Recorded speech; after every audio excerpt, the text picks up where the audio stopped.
You're listening to Nice-ish, a podcast about reality TV and your opinions with your hosts, Cindy and Grace. Hi, everybody. Welcome to Nice-ish. This is episode 4. Mom, how are you doing? I'm doing a lot better. I remember I was at about 60% last week after our 3-mile walk.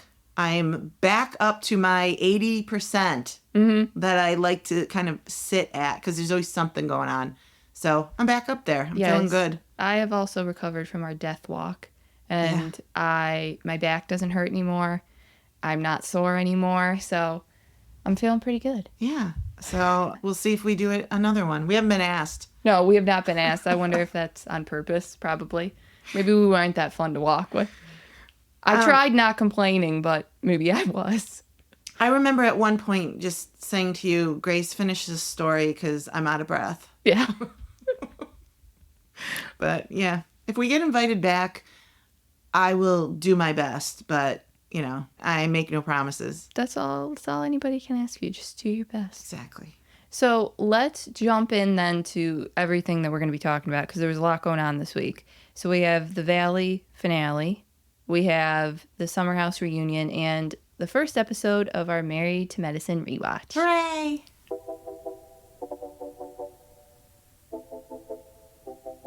So the season finale of the Valley was jam-packed with a bunch of stuff.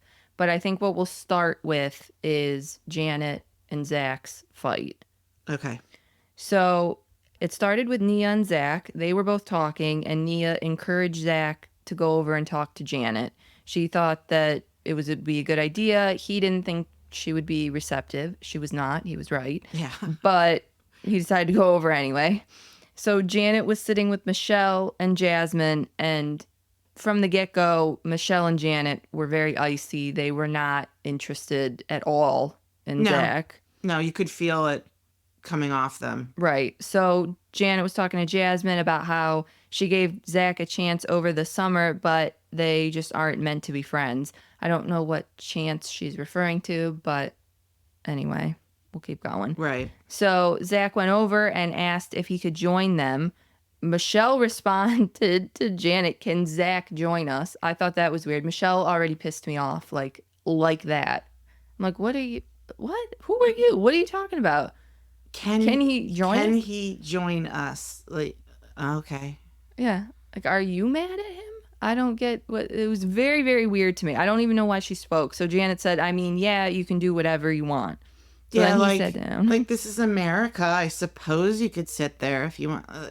Like, so already the vibe was off immediately. And I think Zach knew it was off. So then, I don't know. I also don't know why Janet has an attitude towards Zach, because she started it by not inviting him to go to Big Bear, and he's done nothing but be friends with Kristen, so I don't really know what Janet is pissy about. I would agree. I think it all stemmed... Well, I think clearly we know now, because she later had a fight with Jasmine about her not blindly sticking up for her against Zach, so I think it's just as stupid as Zach being friends with Kristen.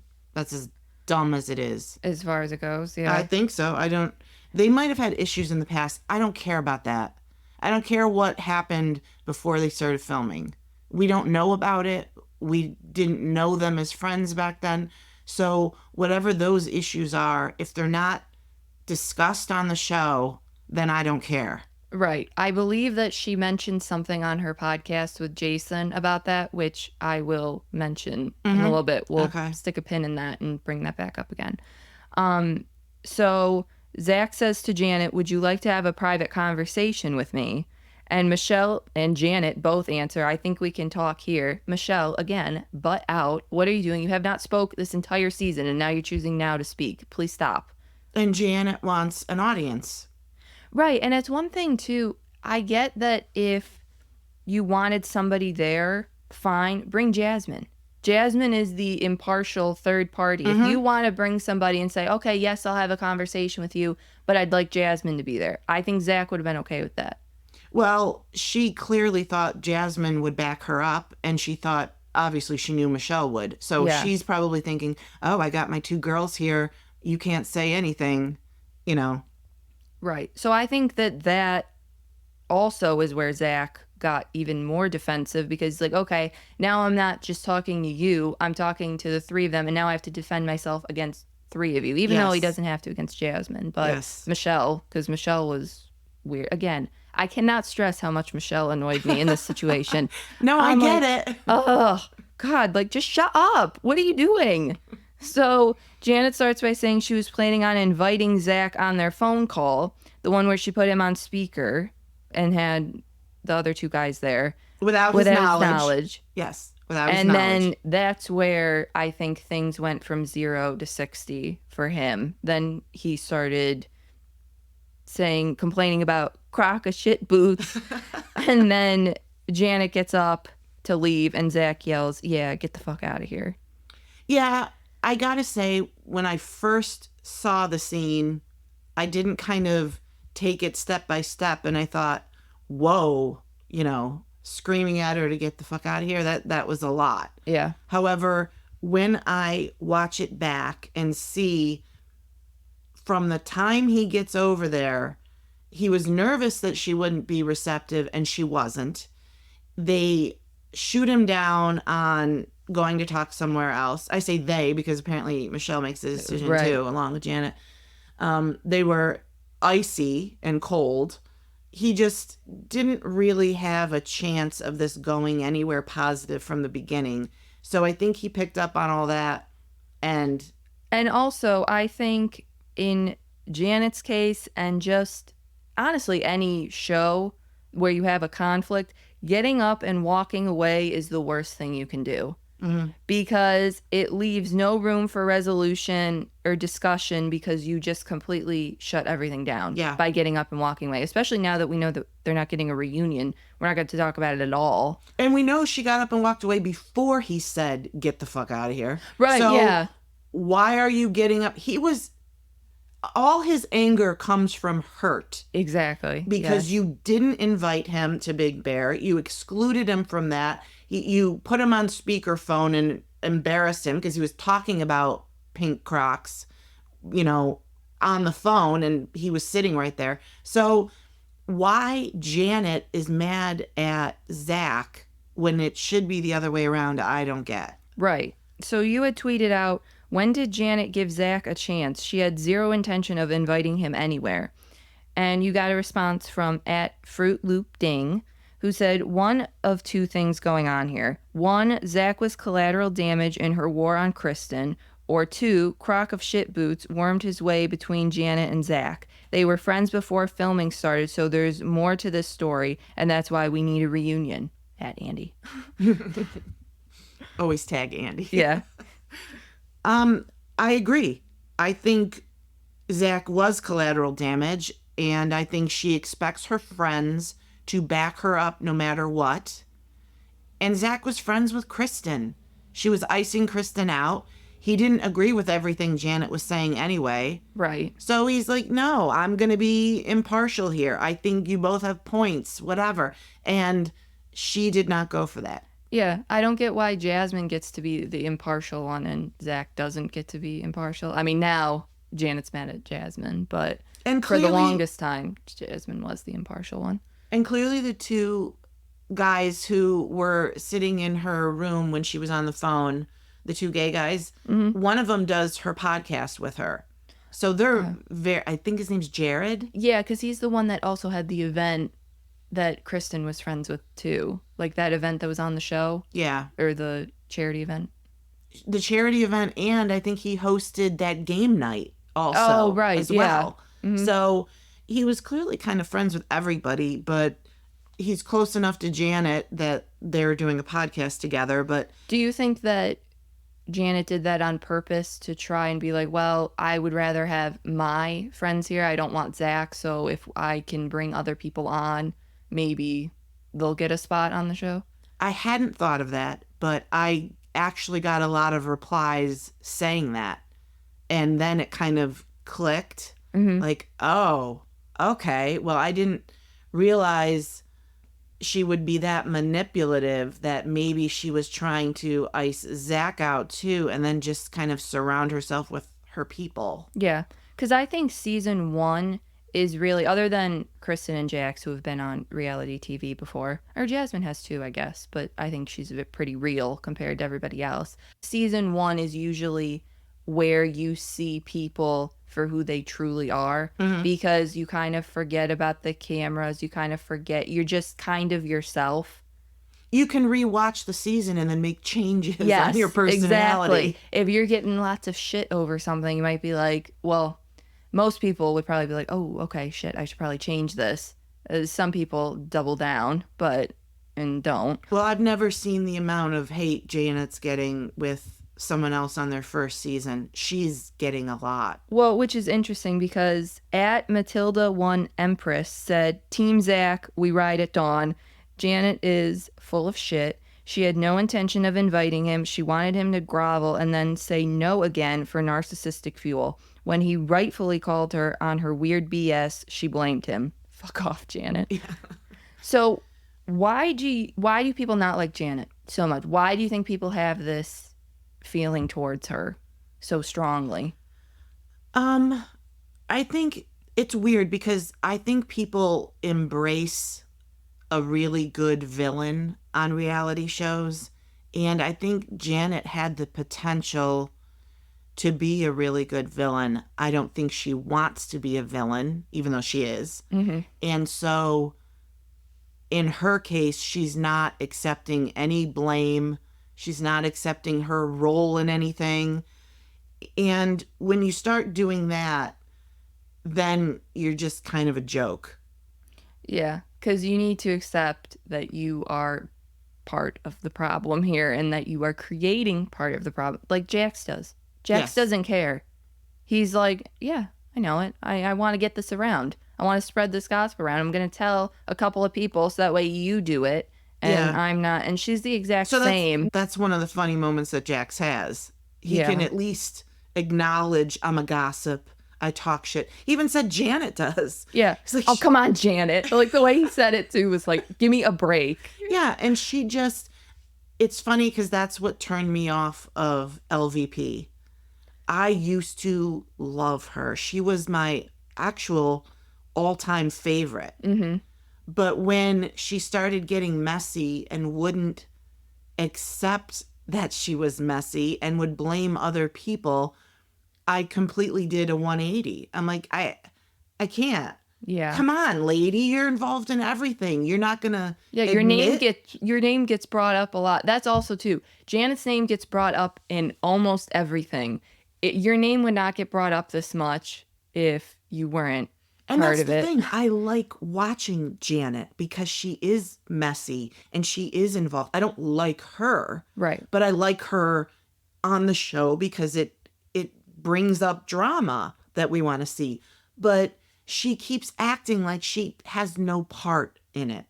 And that's where she goes from being love to hate to just hate. Right. So you had tweeted out a conversation from Brittany, Michelle, and Zach on the show. Brittany said she's 8 months pregnant. Michelle said she can't be stressed out. And Zach said, I don't care. Please tell me that's not the rumor about Zach wishing a miscarriage on her. And so we found out that on Jason and Janet's podcast that isn't what she was referring to. They had said on their podcast, This Side of the Hill, that Zach allegedly said some pretty horrible comments about Janet and the baby and other things. Janet says she has all the receipts, and Jason said it'll be addressed on season 2. Janet also mentioned that she felt scared of Zach and proud of Jason that he defended her. I have a lot of issues with stuff. I think when you're bringing up things that don't happen on camera, it just throws us as viewers all off. We have to pick a side with zero information, zero facts, and just trust whoever we want to trust. Right. So Janet keeps implying that she has receipts, but has shown zero. I'm so sick of having to wait for shit. If you know what happened and you have receipts of what happened, then tell us what happened. Right. Show them. I don't care what happened pre-show. That's pre-Grace. I don't care what happened pre-Grace. I need to know what happens now on the show and that you're fine, because I don't care. You can't tell me that, well, we had a problem 2 years ago before the show started. Don't care. Right. I didn't know you. I didn't care about you. I'm invested right now. Right. So that's where we start. This is where the relationship with us starts right now. Right. So I don't care who you were with before. I care who you're with now. Right. From the start of the season, the first episode, to now is the marker. And Jason, again, you said on the podcast, he said it will be addressed season 2. So you're making us wait all summer until you start filming, until filming wraps, until they edit, until they start showing the next season. Do I care? Am I going to care all these months later of what happened? I doubt it. Yeah. I don't know if Zach said those comments or not about a miscarriage and suicide or something like that. I'm not sure if that got taken out of context or if it was really as heightened as they say it was. Do I think he said something? Yes. Yeah, I don't know to the degree, but I still like him more than Janet, so Janet's losing the battle here. Because even if he did say something, the fact that I still find him more entertaining than you is a bit of a problem. And we have to guess at what he said. So you can either guess that it was way worse, or you can guess that it was just thrown out as a casual conversation, as something as stupid as what he's saying. I don't care if she's stressed out, Right. So that's nothing. So we don't know. So for them to have the audience make up our own scenarios, yeah, we're going to pick a side then. And you're horrible. And Zach has been petty with purpose. So, I'm going to pick that side. Right. But you had also tweeted out that Janet putting Jasmine in the middle for not choosing sides is fucked up. And you got a response to that from @Noel1always. Said, exactly, Jasmine is trying to be fair and neutral, and Janet is being very unfair and manipulative. When I say I would never so much as ask to see a baby pic, ask the baby's name, etc., you're not going to threaten me about seeing your offspring. The fuck? Right. She did do that.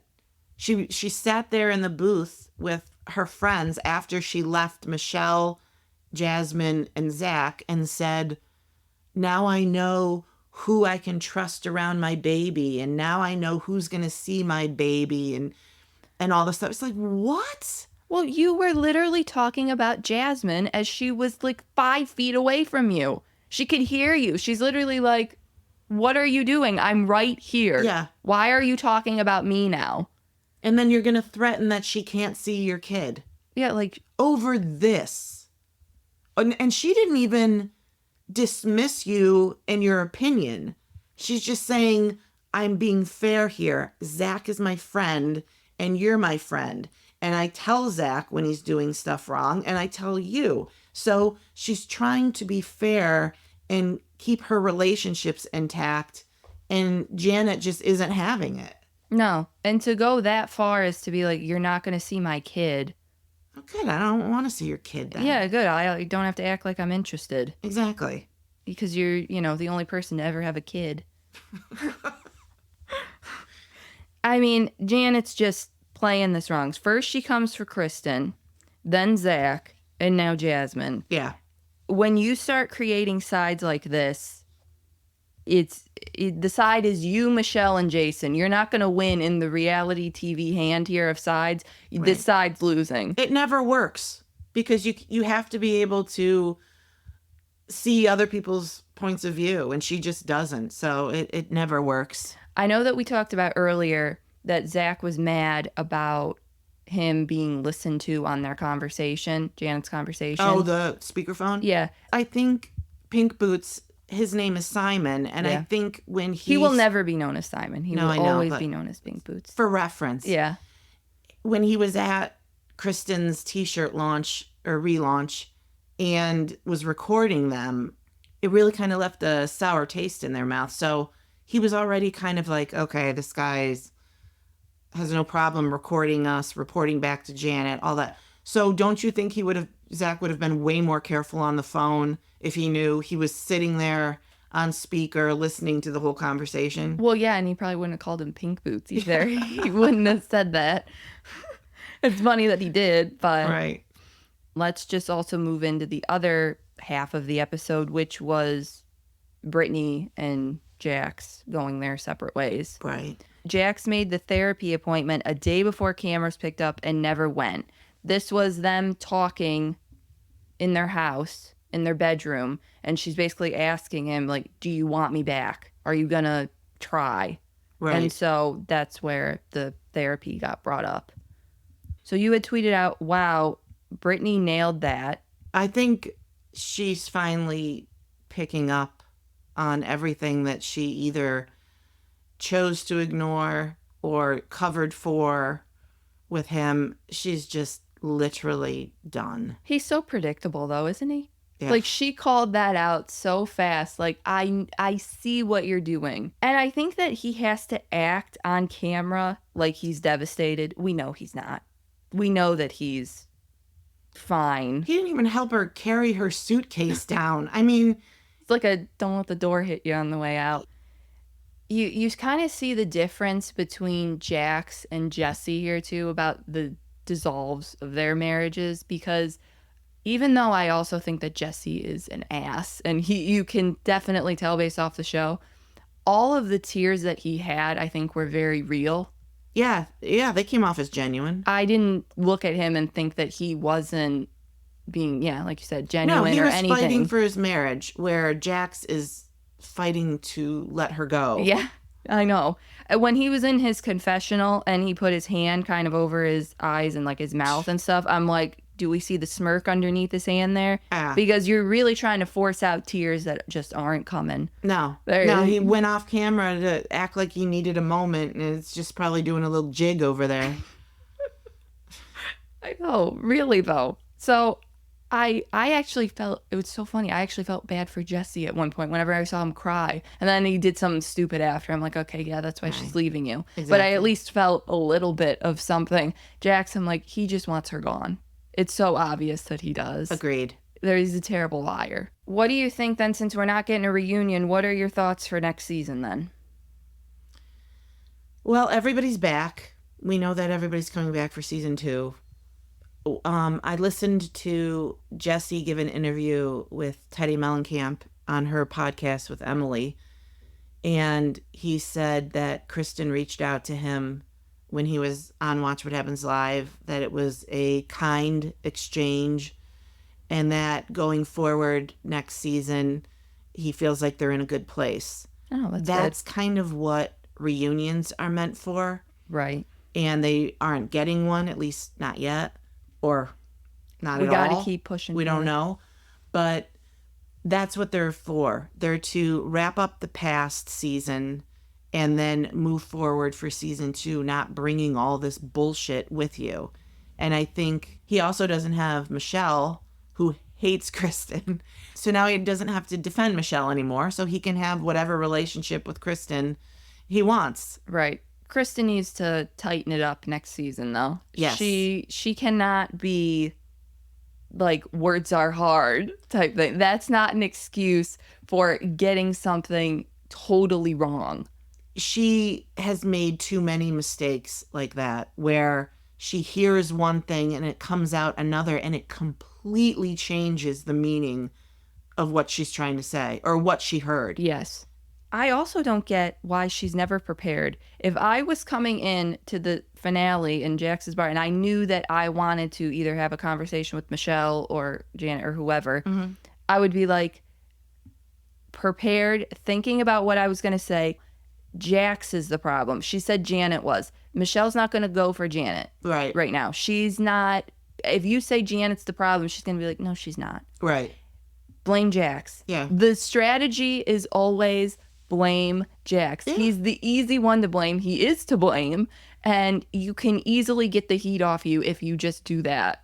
And she could have just said, she misheard and I took it the wrong way, and I accept that I said things wrong. I will tell anybody you want that I misheard this, and I, internalized it, and it came out a different way. Right. First, the next season, though, Kristen's really just got to make an effort to watch her words.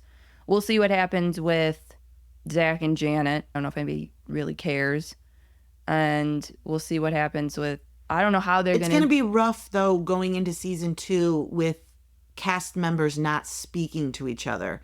Because Michelle, at least, while she doesn't want a friendship with Kristen, she seems to at least be able to speak to her. Whereas Janet and Zach, I don't know if that's going to happen at all. I know. And you can't do that going into only the second season. You can't have cast members not speaking. It's just... yeah. It's not going to work. Well, we also got to see what happens because now we have 2 separated couples. Yeah. So I don't know what they're going to do about that either. I mean, we know that Jesse has a girlfriend. He said she won't be on the show.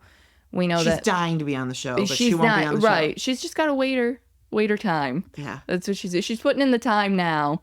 So that way later on. That's where Sandoval's girlfriend made her giant mistake when they announced that they weren't filming for the summer. She's like, oh my God, I'm with this clown. Right. And I'm not going to get to film because we're not filming. So we'll see what happens with them. Michelle has a boyfriend now too. I don't know if he'll be on. Jax, I don't know what's up with him. He claims to not be dating. Right. So I hope Brittany's getting laid everywhere. I really do. Girl, live it up. I know. So, and we'll see what happens with Brittany then too. We'll see how they decide to film this. Yeah.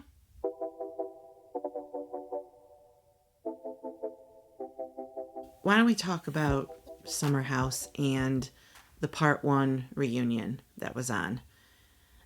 I'm still upset about it. Oh, yeah. I was upset watching, and I am still upset right now. I did not enjoy... It was not an enjoyable reunion. It was a good reunion because lots of stuff came out, but I left being super pissed off. Mm-hmm. Why don't we start with Andy? First of all, I am usually an Andy fan, a bit of an Andy apologist, but the way he handled this part 1 of the reunion, I was kind of fuming over. I didn't like his questions. I thought it was severely slanted against Lindsay, who I don't even really like all that much. Yeah. But I found myself defending her constantly. Agreed. I thought that too. I kind of thought they were a bit skewed. Yeah, and for example, there were a lot of questions that were either directed at her or about her that I thought were either unfair or unkind or along those lines. Mm-hmm. He had asked to the entire group, who thinks Carl is afraid of Lindsay? Yeah, I was really... That might have been the question I was upset about the most, because it definitely implies that Carl is just, oh my gosh, look at him. He's being abused by her. Like, he this poor guy. How did you get away from her, kind of? Like... He just needs softness and tenderness and hugs, and she's just a mean bully and doesn't give it to him. Well, did you notice that he actually wasn't going to raise his hand? Yeah. Yeah. He was the last one to do it. So clearly, you're not afraid of her. No. Like, no. It's to his advantage to say he is. Yes. In fact, he called himself a people pleaser. Yeah, people pleaser. Like, and even that is kind of framed as, you're saying it as a negative, but it's kind of framed as not so bad. Like, I just wanted to please her. I just wanted to give her everything that she wanted. And at my expense. Right, yeah. I wasn't happy, but I wanted her to be happy. He's so full of shit. I know. People pleaser. Bitch please. I know. So that was the first question. Then he said to Lindsay, you don't seem like a fun person to argue with. Who's fun to argue with? That's what Lindsay said. Yeah. Is it fun to argue? No, it's not. Well, I immediately thought, okay, are we going to ask this question to Kyle? Because when Kyle was arguing with Amanda the entire season, he called her a fucking bitch. I know. That was uncomfortable. Yeah, That was he one of was the most mad. That was one of the most uncomfortable moments of the season. I know that we talk about Lindsay and Carl, and that was kind of he was throwing shit too. But yeah, he was not kind. So Lindsay gets the question, but Kyle doesn't. Right. Because their fights were terrible. They were the equivalent to Lindsay and Carl. Yeah, they're just married. Yes, but the same shit, same deep fights, same problems. Mm-hmm. But he didn't get that question. Lindsay got that question. Then there was, he's talking to Carl. Did Lindsay encourage you to leave Loverboy? And he answered truthfully, which was no. She was encouraging me to do what I wanted, but no, it was my decision to leave Loverboy. Right. But I thought, okay, we're going to blame Lindsay now for him not having a job. I know, that was definitely the undertone of the question. Then there was, Lindsay, did you post a photo that all the girls were on your side? Oh my God. Nobody seemed to understand that. I don't understand how Paige and Sierra were pissed about this either, because she was just posting that they were all together. They all got a picture together. Which didn't happen often. No, when have you seen them? Literally every single woman from Summer House all together in a big group. At a friendly dinner. Right. I don't know if it's ever happened. I don't know either. So you can be supportive of Lindsay and actually still support Carl. Right. It doesn't have to be one or the other. And she didn't ask them to choose either. She just said, she said the goofy comment, girls rule, boys drool. Well, that could be anything. It means it doesn't have to be in reference to Carl. It could literally be in reference to, well, it probably was, but it was like, the girls group. You broke up with me, you drool. Right. Which is stupid, but that's what you do when you get your heart broken. So the girls were there to support her, but it was taken so far out of context by them, by Carl and Kyle.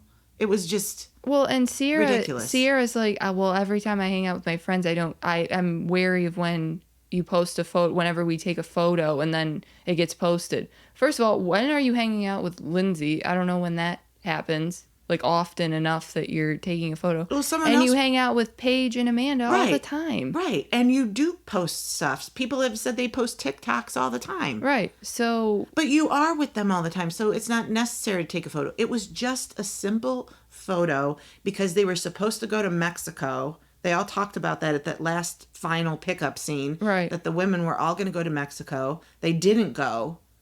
So they met for dinner and she took a picture. That's it. I know. They want to dig deeper into that and there's nothing there. And then the last question that irritated me about Mr. Andy Cohen was that he said to Lindsay, why did you sell out Danielle so quickly? When Lindsay told Paige that Danielle was the one that actually leaked that story about Craig, not her. That was insane. Sell out? Quickly? Yeah, quickly. It also was that too. I mean, quickly. It was a year. Yeah, I know. It was last reunion they were talking about that story. Right, and then during the summer, then... Yeah. And she sold her out quickly. And how is it selling her out when she's being blamed for something she didn't do? Yeah, but we're going to talk about that whole thing in a minute. But these were the questions that he was throwing at her, and I kept thinking, wow, do you not like her a lot or something? Because it was very heavily focused towards Lindsay. Like, they would get into that argument, like Danielle and Paige would be fighting, and I feel like he brought it back to Lindsay, like brought her back into it and kept bringing her in, and I just couldn't figure out why. There was another thing he said too, which was that it seemed like he was trying to catch her in a lie about the wedding party and Carl's groomsmen. And she kept saying, I had nothing to do with who Carl chose. There were 9 spots available, and he had 11 groomsmen that were all buddies, childhood friends, college friends, all people he's known a long time. So of those 9 spots, they did not include Kyle, Andrea, or Luke. And it kind of sounded like, too, that 9 was the max that they were going to go. Like, it seemed like Lindsay was kind of like... Because I don't think Lindsay had 9. Right. Or she didn't have 11. No. So it just seemed like they were trying to stretch it out to begin with. Right. Too. So they decided on 9. Yeah. And Kyle wasn't part of that. And so Lindsay said in their talking that she suggested as a way to include the Summer House guys to have them then as flower boys. And so Andy was kind of like, oh, so you did have a say in it. And I'm thinking, if Carl had the say in it, Kyle would be sitting in row 15 as a guest.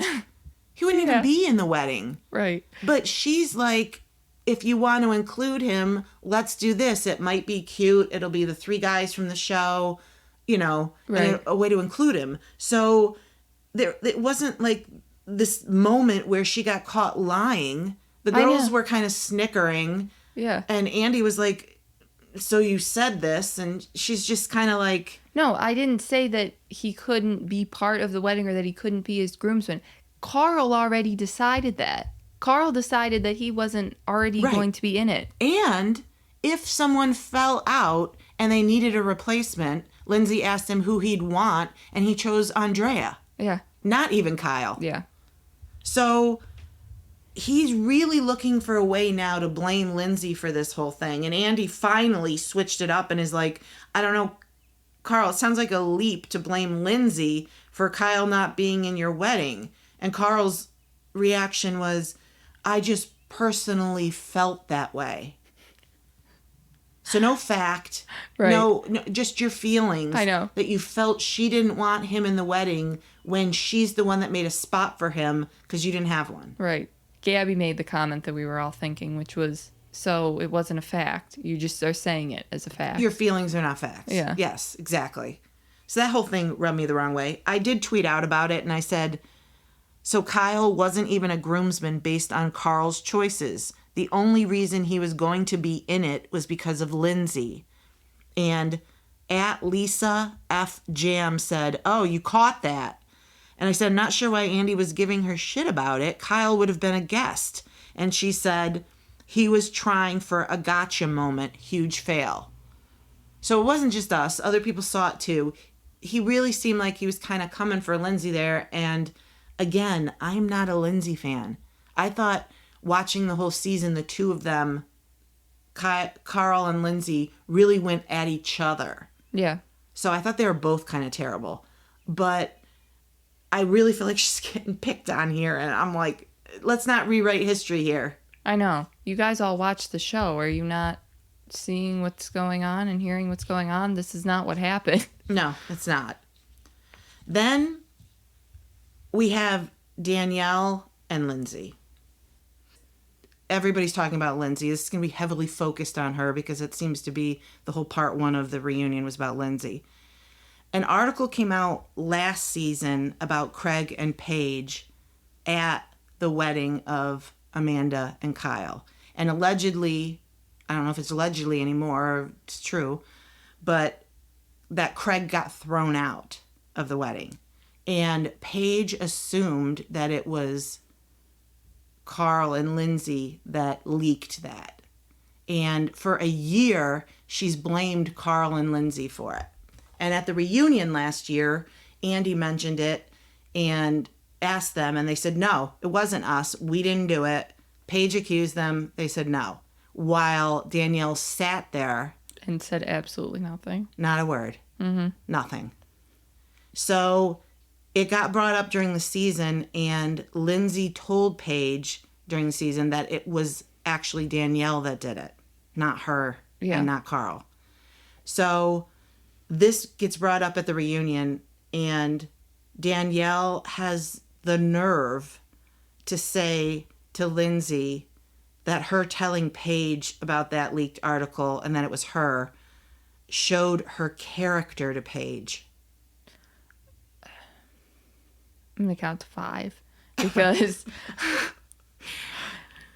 I don't really know how she thinks that it's Lindsay's fault and that Lindsay owes her an apology of any kind. She wanted an apology too. Yeah. Yes. And then it's hilarious. You say that Lindsay's talking about Danielle, or that she talks about, that you say, oh, we're not going to talk about each other this summer at all, and if we do, we're going to tell each other. Danielle, you were talking to Amanda about her. You literally were saying that you were mad at Lindsay. You didn't go to Lindsay. You told Amanda. Right. But Lindsay carrying this secret for a year, and Danielle not coming clean and telling Paige, and then having the nerve to be mad at Lindsay is just, I feel like I'm in Bizarro world. Like, I can't get past that she thinks that Lindsay did anything wrong. That she threw her under the bus. Yes, she said she got thrown under the bus. And so I tweeted that out and said, how did Lindsay throw Danielle under the bus? Danielle threw Lindsay under the bus by letting her take the blame for something she didn't do. And I got a reply from @DebbieAdler51 who said, I agree. Then Amanda saying, I would never throw a friend under the bus. Then Carl telling Paige things Lindsay said when they were together. Isn't Carl throwing Lindsay under the bus? Why isn't Amanda saying anything about that? I'm not a huge Lindsay fan, but damn, come on. That's kind of how I feel too. Is like, yeah, we can all agree that Lindsay has done things in the past that were, not great and things. Mm-hmm. But this just really felt like a gang up on Lindsay, and that nobody took her side at all. She only had purpose. Gabby. Yeah. Yeah. And it was just so irritating to say that she was the one that got thrown under the bus, that Danielle was. Why would you say that? Why would you do that? But how? You got thrown under the bus because she told the truth? Because she didn't want to get blamed for something? Well, Paige actually said that Lindsay didn't throw her under the bus. Yeah, she did. She stuck up for Lindsay in the moment and said, I knew, and she didn't throw you under the bus, and you had a year to come to me and say something. Mm-hmm. And Danielle's like, well, I didn't think you cared. And she's like, well, I don't. Not anymore. Right. So the whole thing was just gross. I don't know what Danielle's thinking. I don't know if she knows how to be a friend. Why would you let a friend take the fall for you? Why would you let a year go by? You were mad at her? So it's okay? Yeah, so you didn't speak up. You're just going to let Paige yell at him. I think apologies should have been given all around. Paige should have apologized to Lindsay and Carl for accusing them of doing that, and they didn't. Mm-hmm. And Danielle should have apologized to Lindsay for not saying anything at all, mm-hmm. and letting her take the fall her in for that it. Spot. Yes. That absolutely. Is what should have happened. And instead, somehow, Lindsay's apologizing. Right. The one person in this scenario that doesn't need to apologize for anything that they've done is her, and she's the one that seems to be doing it. Yeah, and then Amanda piping up, too. I'm like, what? Yeah. Ugh, the whole thing was annoying. Very annoying. Then we have Carl telling Paige about Lindsay on the phone. And at the reunion, he said that he overheard Lindsay talking to a friend, and they were going to sabotage some sort of photo shoot that Paige was having. So Paige brought it up at the reunion and said that Carl told her. Mm-hmm. And Lindsay didn't quite know what he was talking about. And when we rewatched it back, he said, it seems like this girlfriend of Lindsay's called her. Mm-hmm. And he said that he overheard them talking on the phone. What, does he have like a cup up to the door and he's like, listening? Right. And the girl had said something like, Paige is here at my place of employment filming a photo shoot. Doesn't she know that we're friends? And so I'm thinking, well, first of all, that's dumb. Right. And Lindsay wasn't the one who called her. This girl called Lindsay. So if they weren't getting along, they were probably talking shit and gossiping. And that was about it. I know. Like, oh, go light her clothes on fire or something stupid, you know? I know. You think that she's actually going to do that? Like, okay, take the film out of the cameras. Do cameras even have film anymore? I don't even know. I think that's might be a little old. Yeah, I don't know. That might be a dated term. Yeah, no, I think they just kind of upload to the computer. Yeah. But, I mean, that's how stupid it was. They were probably talking shit. Carl heard it. Carl, the great friend that he is, sat on it, didn't do anything about it, didn't care. Right. But now that they have broken up, he decides to give that information to Paige. At BravoCon, too. Why at BravoCon? Because what? They doing all these panels and you wanted her to be pissed at Lindsay? I don't know. The picture of all the girls came out in October. BravoCon was like the first week in November. I don't know if he thought the girls are getting along. I have nobody on my side. I want Paige to know what she said. There's definitely manipulation there. But it's so dumb. Lindsay didn't even remember the conversation, probably because it was so stupid, probably because she's talked a lot of shit about Paige. Mm-hmm. So it's like, well, which conversation is this? Yeah, be specific. Yeah.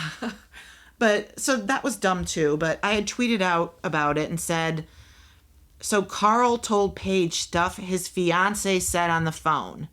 And Lisa F. Jam said, oh, her again. She's making good points. Yeah, we like her.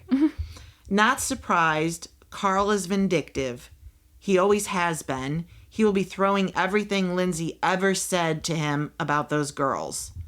And then at JME262 said, it's just such a bitchy, manipulative thing to do. Like, Carl, at least have some resemblance of loyalty to the person you've known for 8 years and were engaged to. There was no point in telling Paige. It wasn't imperative Paige was told, as the photo shoot happened regardless. Yeah, I mean, none of it was necessary. He did it for a purpose. He did it for a reason. It wasn't to be a great friend. No, it was not. Because Carl's not a great friend. When have we ever known him to be this? He's not a great friend. He's not a great boyfriend. He's not a great fiance. I just feel like people remember a lot of stuff that Lindsay did, so they're able to be like, well, I know Lindsay's terrible. No. Carl's terrible too. And again, I've said it twice. I'm going to say it a third time. I'm not a Lindsay fan. I think she was incredibly mean to him this season.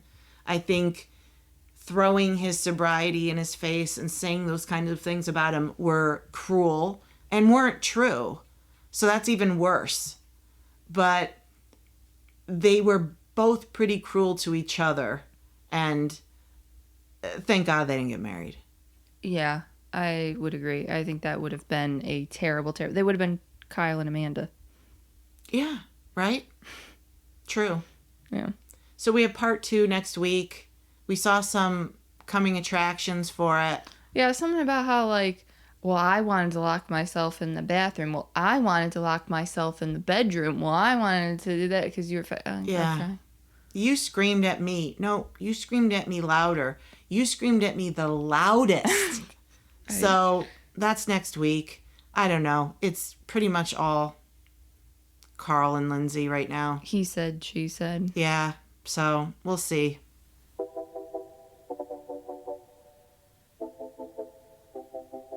This is the portion of our podcast where we will be starting our Married to Medicine rewatch. We're starting with episode 1, season 1. Hooray!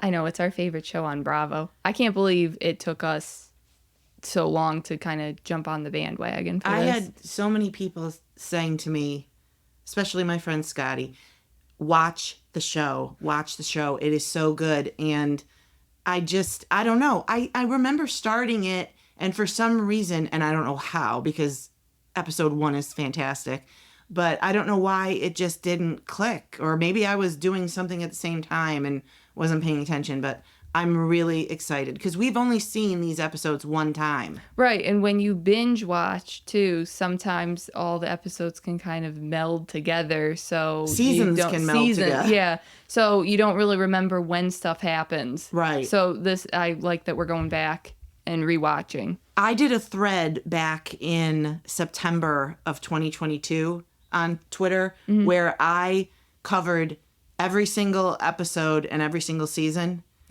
And it was probably the happiest time of my life. Really? Yes, on Twitter, it definitely was the happiest time of my life. I'm glad you specified on Twitter because I would have been a little offended. So let's get started. Okay, so let's just say the cast then for season 1. Who's on the cast? It's Mariah, Dr. Simone, Dr. Jackie, Quad, Carrie, and Toya. Those are the 6 women. Heavenly was not on season 1. I totally forgot. I forgot too. That's the first thing in my notes is Heavenly isn't on season 1. That like in capital letters. And also at Lisby Hamilton 17 said, Heavenly has been with us for so long. I always forget she wasn't an actual cast member season 1. Can't wait for this. Yeah, I completely forgot too. I know. I was watching the opening. The songs? Yeah. Also, let's bring back songs in these type of shows. They changed the song up too, which in later seasons that is offensive to me. Right, I didn't like that they did that. I didn't either. Don't change what's not broken. Right. But I forgot though. I completely forgot that Heavenly was not part of it. So that was... But it's still a really good cast. Yes, it is still a really good cast. That is true. So in the first episode, basically it's all about what it is to be a doctor's wife and how you should act and how, Yeah, it's a lot of that. A lot of etiquette. Yes, etiquette. And not everybody's a doctor's wife because Simone and Jackie are actual doctors. Right, yes. So we have Carrie, who is married to Dr. Duncan, who is an orthopedic surgeon. Right. We have Mariah, who's married to Dr. Aiden. He's an ER doctor. Toya, who's married to Dr. Eugene, who is also an ER doctor. And then Dr. Jackie and Dr. Simone are both OBGYNs. And then Quad is married to Dr. Gregory, who's a psychiatrist. Yes. I stress that because this comes up this episode. I don't know if Carrie's intentionally poking at Quad or not. Quad seems to think so. And she kept calling him a psychologist. Which, I'll be honest, I had to hear it about 5 times to understand what the difference was. Because I just want to say either psychologist just comes out first. Yeah. I don't know. It's hard for me. Well, she was very offended. Words are hard. Ooh, a Bravo crossover. Yeah. She was offended big time. And I think, if I'm being honest, I think the first time Carrie got it wrong was unintentional. And then she saw how much it bothered Quad. Yes. And then I think the second time was a little shady. Yes, I think so too. So as we're going through the episode here, I noticed that Mariah and Quad were actually close in this first episode. Very close. They were actually probably the closest out of anybody. Yeah, Mariah kept calling her protege or her, Yeah, and she called her best friend, too. Yeah. She did say that.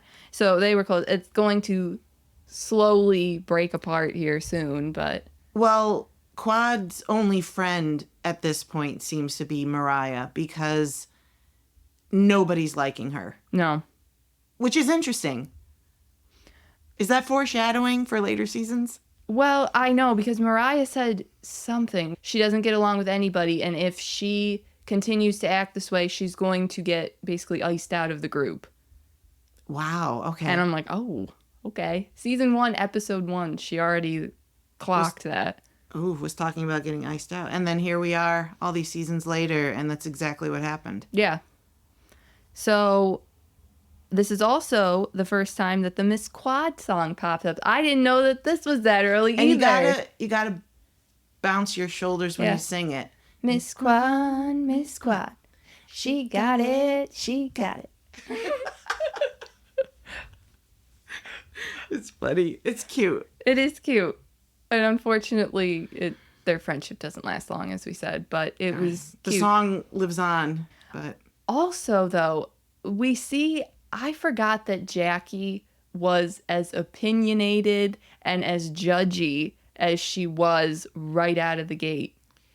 Yeah, and I don't think she calls herself judgy, but she's got lots of judgments, especially on weight. Yeah, she does. So at KatieGirl1021 said, "Oh, I forgot about Judgy Jackie talking about the pantyhose and peep toes at Mariah's birthday party." Yeah, that offended her. That women were still wearing pantyhose with There was no open-toed shoes. style. Yeah.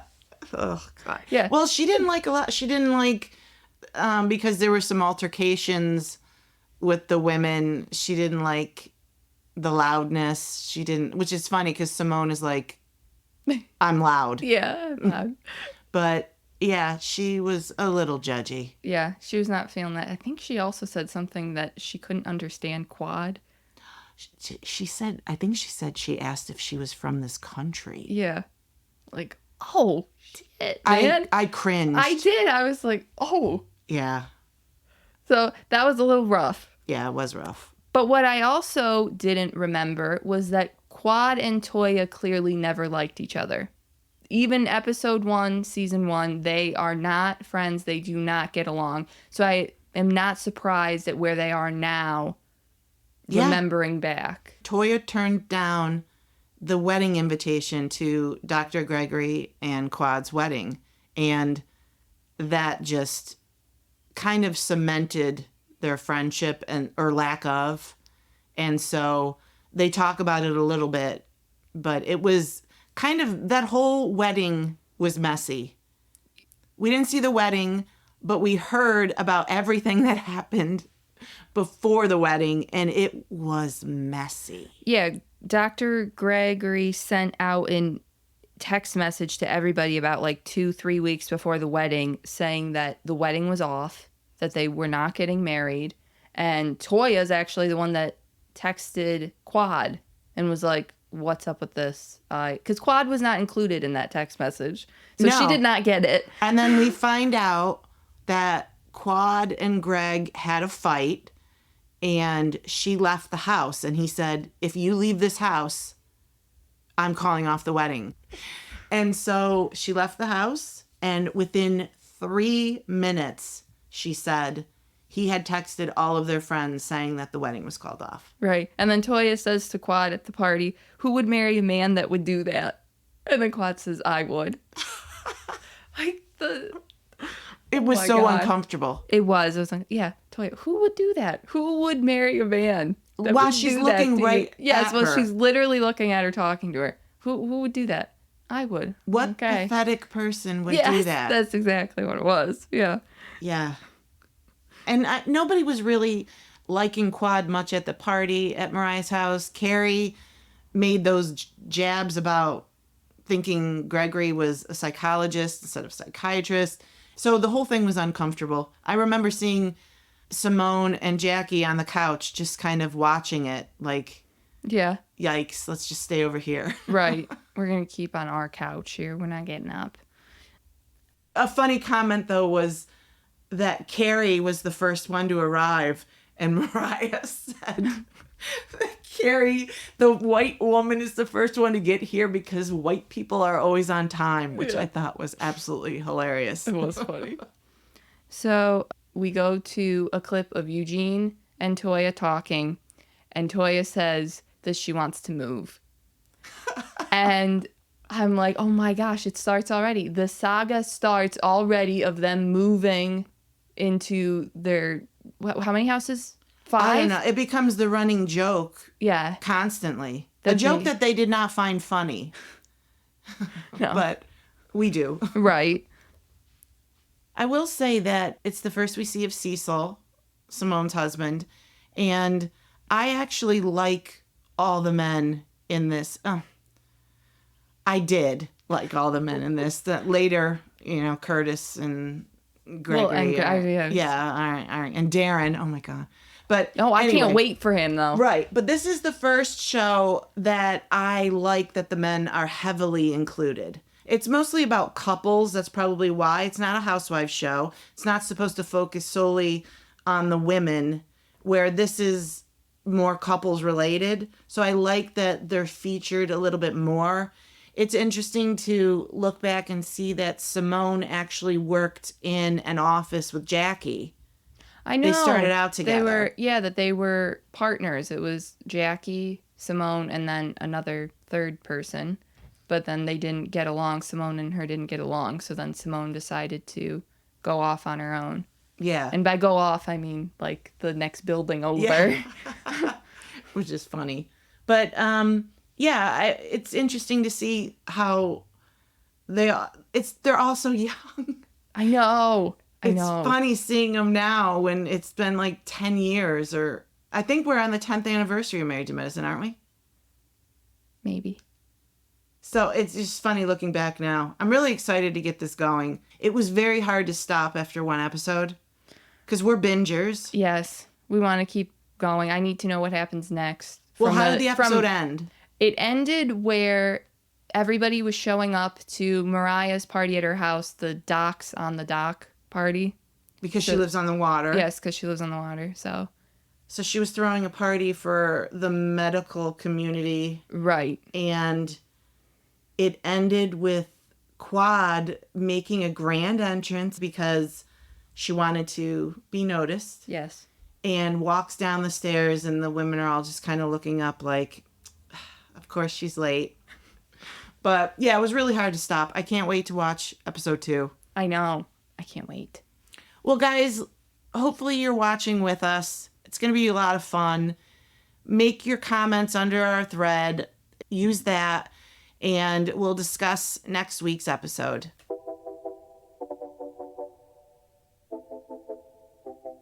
So that wraps up episode 4. Remember to watch season 1, episode 2 of Married to Medicine this week before next week's podcast. And tag us on Twitter with any comments you have and you want to discuss. You can follow us on @NiceishPodcast or LoveCindyC. You can listen to Nice-ish wherever you get your podcasts or on YouTube. Look for new episodes every Monday. Thank you for listening and have a nice-ish day.